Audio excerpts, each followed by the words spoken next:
The next season of Netflix's most popular period drama is in the works, and fans are super excited to see what our next couple, Colin and Penelope, bring us after the successful courting between Anthony and Kate. But not just that, fans are pretty hyped about seeing some recurring moments and characters that made previous seasons so enjoyable. Want to find out what they've got on their list? Keep watching this video to find out. First, the most obvious, Pauline's long-awaited romance. Oh, how long we've waited for these two to come together. The build-up between Colin and Penelope has by far been the most frustrating because Penelope hasn't been upfront about her feelings and Colin hasn't made any advances. Sure, they've given each other a couple of wistful glances, but that's it. Of course, they might get together if Colin stopped talking about Greece for once, but we'll let that go. But now that their upcoming romance has been teased enough, this next season's all about them together, and we're ready for the couple to take their love story up a notch, finally bringing us the courtship we've been waiting for so long. Even more, they want a more independent Penelope. Romance or not, Pen is a character we've all come to sympathize with. Because of that, we'd like her to grow and become a person of her own before she becomes the love of Colin's life. All this time, she's been living under the shadow of her siblings and often even behind the shadow of Eloise Bridgerton. Of course, the crazy neon gowns she's always wearing don't help either. No wonder she created the whistle-down column. The girl needed breathing space, alright? But now that she's going to have a season of her own, we hope she can become more independent before moving on to become the next Lady Bridgerton. Hold up, what about Lady Whistledown's identity reveal? Because wherever Penelope goes, Whistledown goes. So obviously, the question of her identity reveal is always going to be there. Now, fans have a lot of theories on how this can go down, so let's get right into them. First, there's the confession route, where Penelope will tell Colin her identity by herself.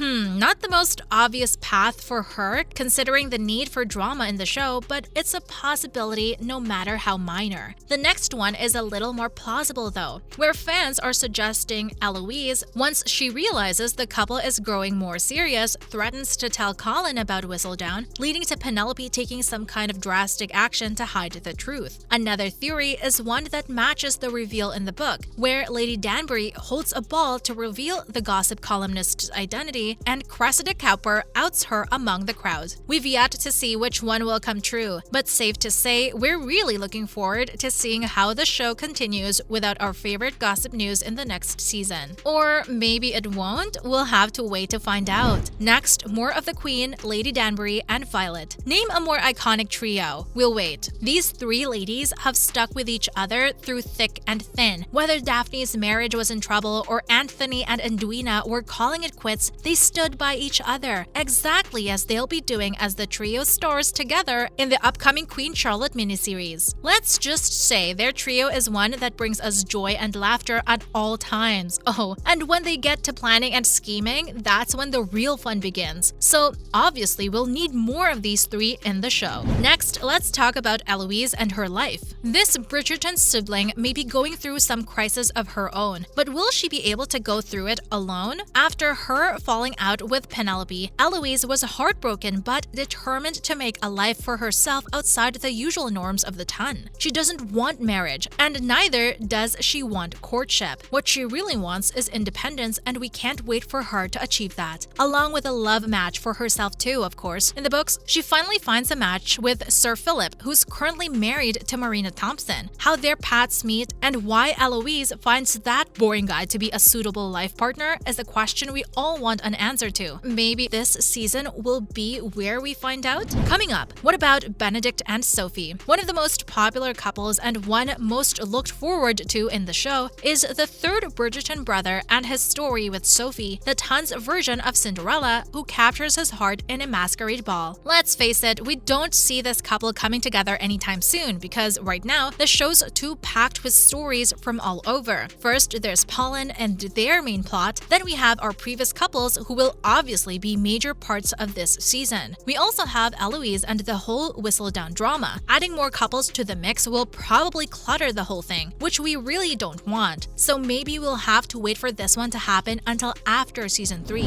Also, fans want more of Kate and Anthony. Honestly, who doesn't? Kate and Anthony Anthony became the bane of our existence pretty quickly into last season, and we have loved every minute of their explosive chemistry and that crazy plot. Some say that they were even more popular than Daphne and Simon, which we definitely won't refute. And now that they've had their happily ever after, we can't wait to see how they're adjusting to each other after married life. Plus, we have a few more plots for them to explore, including the book's story of Kate coming to terms with her mom's death. These two will obviously play a major role in bringing Colin and Pen together, just like Daphne did in bringing them together. Fans have also got a theory of how Kate may be Pen's next best friend and confidant now that Eloise has left her. This means the couple may be in for the long haul for the show, and honestly, we're not complaining. Let's not forget about Daphne and the Duke. Yes, the same Duke who's been AWOL since the first season. We may have seen Daph alone last season, but the show really can't keep Simon hidden for much longer. Admit it, you've missed him in the show too. Even in the books, his presence plays a pretty crucial role in all the plots. So now that we don't have a Simon anymore, we're missing his playful attitude, especially in Pall Mall, which is another thing fans are hoping to see next season, by the way. Plus, after the whole build-up and great romantic gestures and, well, it doesn't make sense to leave Daphne alone to face the horrible Ton. So where is Simon, and why isn't Regé-Jean Page returning to the show? Well, he feels like he's done all he had to do in the role, so he's given the creators full freedom to recast the character as they like. Of course, there are a lot of worthy candidates to fill his shoes, including Lucien LeViscount from Emily in Paris, Jacob Anderson from Game of Thrones, Daryl McCormack from Peaky Blinders, and even Michael B. Jordan, which is just wishful thinking at this point. To be fair, we'll really miss Regé-Jean as our beloved Duke of Hastings. We can't keep losing characters like this, can we? Now for the list of more characters not returning to the show. Yeah, Regé isn't the only one. We've got more characters leaving the show for their own reasons. Either their stories have ended, or they may return for cameos here and there. But for now, these people's stories are done in the show. One of them is Marina Thompson, who definitely isn't going to be a part of the show much longer.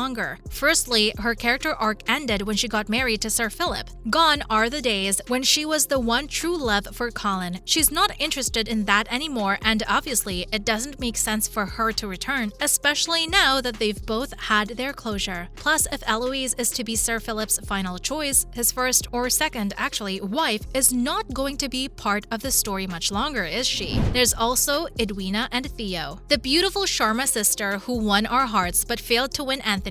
Edwina is also not going to be a part of the show's next season. Charithra Chandran has already revealed that while she was open to returning to the show, there was no confirmation about her character's arc. Then later, she confirmed she was working on another project and wasn't part of the third season's filming. Now, that doesn't mean she won't return at all. Maybe a cameo with the love of her life is still part of the deal? Then we have Theo. Now, fans are suggesting his story may be done as he's already said his goodbyes to Eloise and has given up on any love match between each other. But we're not too sure. Theo was a big part of her life, and if he isn't going to return, we think Eloise's last season's arc may end in a pretty anticlimactic way, which isn't something we'd want for her. So even though he hasn't confirmed to return either, we're going to keep our hopes up, or should we not? Finally, what's coming up in season 4? Because if we're talking about Benedict and Sophie and Eloise and Sir Philip, we need to see what season 4 has in store just to figure out what direction this season pans out. A lot of fans have suggested how Colin and Penelope's jump to couple number 3 has opened up a lot of possibilities, saying how Benedict's storyline may become secondary and it's Eloise we'll see in the next season. Considering how Benedict still has to figure out his life choices and his existential crisis, it makes sense because to accept love, our boy has to be more well-rounded than the guy we've seen so far. But will he really be put on a back burner, or do the show's creators have other plans to build up his story? Also, what about Elle and her love match? Get in line because we'll all find answers at the same time when Bridgerton Season 3 drops in 2023. That's a wrap for this video. What are your theories about Bridgerton's next season and its couples? Let us know in the comments below. Make sure to give this video a thumbs up and subscribe to our channel for more videos like this. See you in the next one.